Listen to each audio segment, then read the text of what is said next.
What's up? My name is Jon Kiper, and I'm running as an independent for governor of New Hampshire. So I want to give people a positive vision for the future because there's a lot of negative things on the news right now, and there's a lot of reasons to be feeling down about the future.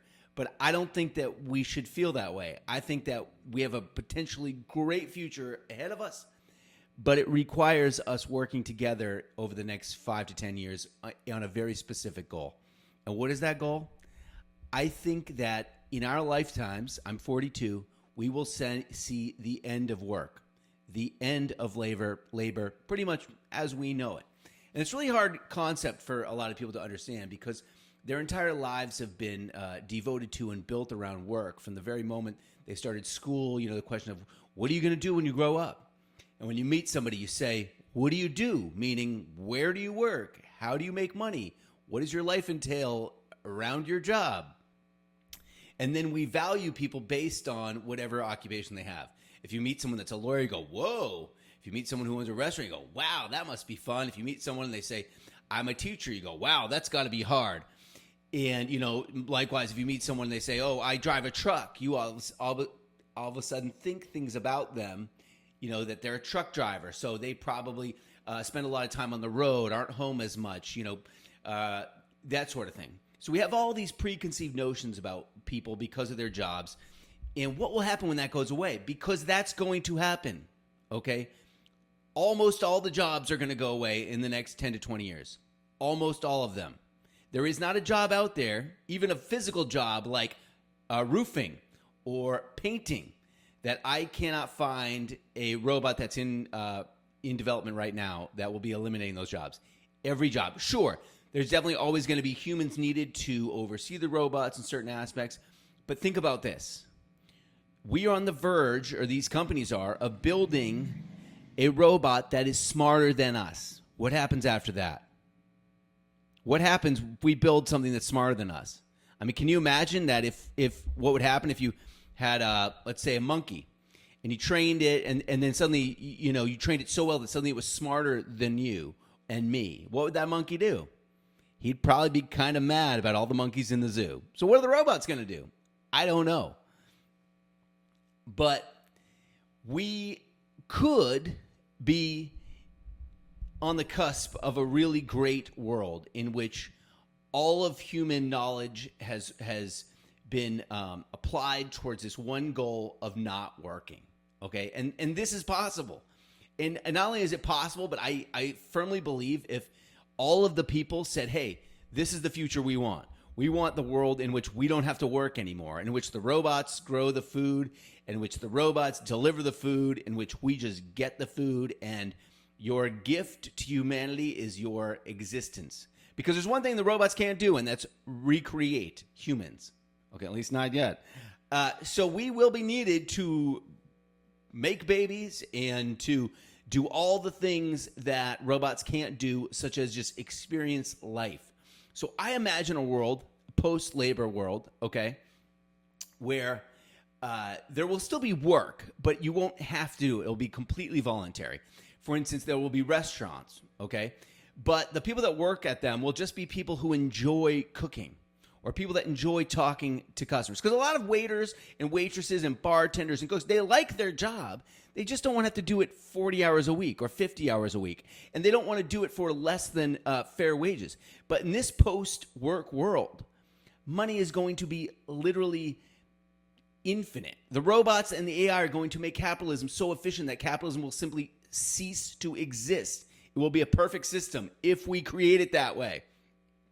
That's where we come in. We must demand this future. We cannot let the Sam Altmans and the Elon Musks and the Mark Zuckerbergs create a world that is not that is the opposite of that, in which we are slaves in a techno-feudal world, in which we are simply the bottom rung, almost kept alive like cattle, okay? This is what these people are planning, these techno-futurists, like, and if you haven't heard this name, you should look it up, Curtis Yarvin and Peter Thiel. They want a future in which they rule the world through artificial intelligence, and we cannot let them do that. We want the good future in which we all benefit from AI and robots and technology. And why should it benefit everyone?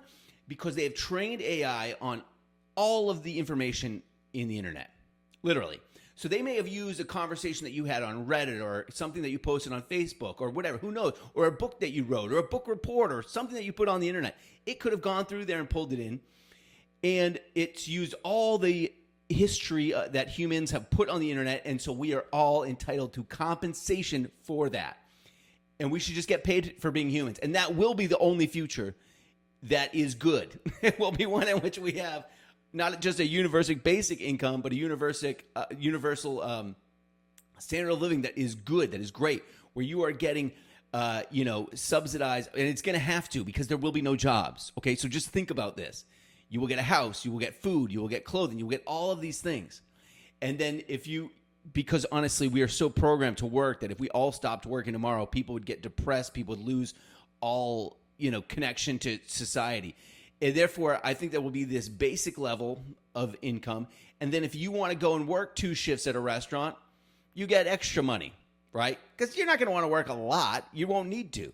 But like a couple days a week, maybe you want to go cook, you can. And the thing is, the customers are just happy to be there. They're happy to be waited on by a human. And they could go and eat at a robot restaurant, but they'd rather have a human there. And maybe the food's not even as good. Maybe the robots cook better, but they know it came from a human, so they appreciate that. And maybe you want to write a book. So the government's going to say, all right, spend the next year writing a book. We don't even care if it's good. We're going to pay you 1,000 extra units or whatever it is because money won't even be real anymore. And this is a future in which what do we do with our time? We write music. We write books. We do that piece of art that you've always wanted to do, that masterpiece, In our lives we built around loving people. And let's say, okay, you're a really busy person. You're like, I can't imagine not having a job. You could start a company sewing clothes by hand, right? Making clothes by hand, staining them, painting them, whatever you're going to do. It's stitching them. And let's say it takes you 40 hours to make one shirt, but it's like the coolest shirt ever. Then you sell it for like $1,000. Money's not even real. People are just like happy to have this human-made thing in a world full of robot-created products, right? So we could really go back to this craftsmanship where it wouldn't even be about the money. It would be about just doing something that you love. And, you could start a woodworking shop or whatever it is. And even though you could buy a chair for almost nothing made by a robot, you were going to buy a chair made by your buddy Tom because you like Tom and you want to support his activities. This is a whole new world that we could imagine, folks, but you've got to imagine it. And we've got to offer the people an alternative to this crypto, fascist, totalitarian regime that the current ruling class wants to perpetuate. It's not possible. Capitalism and robots and AI are going to collide, and capitalism will not survive. That's a fact, okay? And maybe I'm wrong. Maybe it's not 10 years. Maybe it's 20 years, or maybe even 30 years. But it will be within our lifetime. I'm 42 again. It will be within our lifetime. So changes are going to happen to the way that humanity operates, and we've got to be ready and prepared for that change. And the first part is just thinking about it. What's a world like in which AI and robots do almost all of the jobs? Because I think that's coming faster than a lot of you are ready for.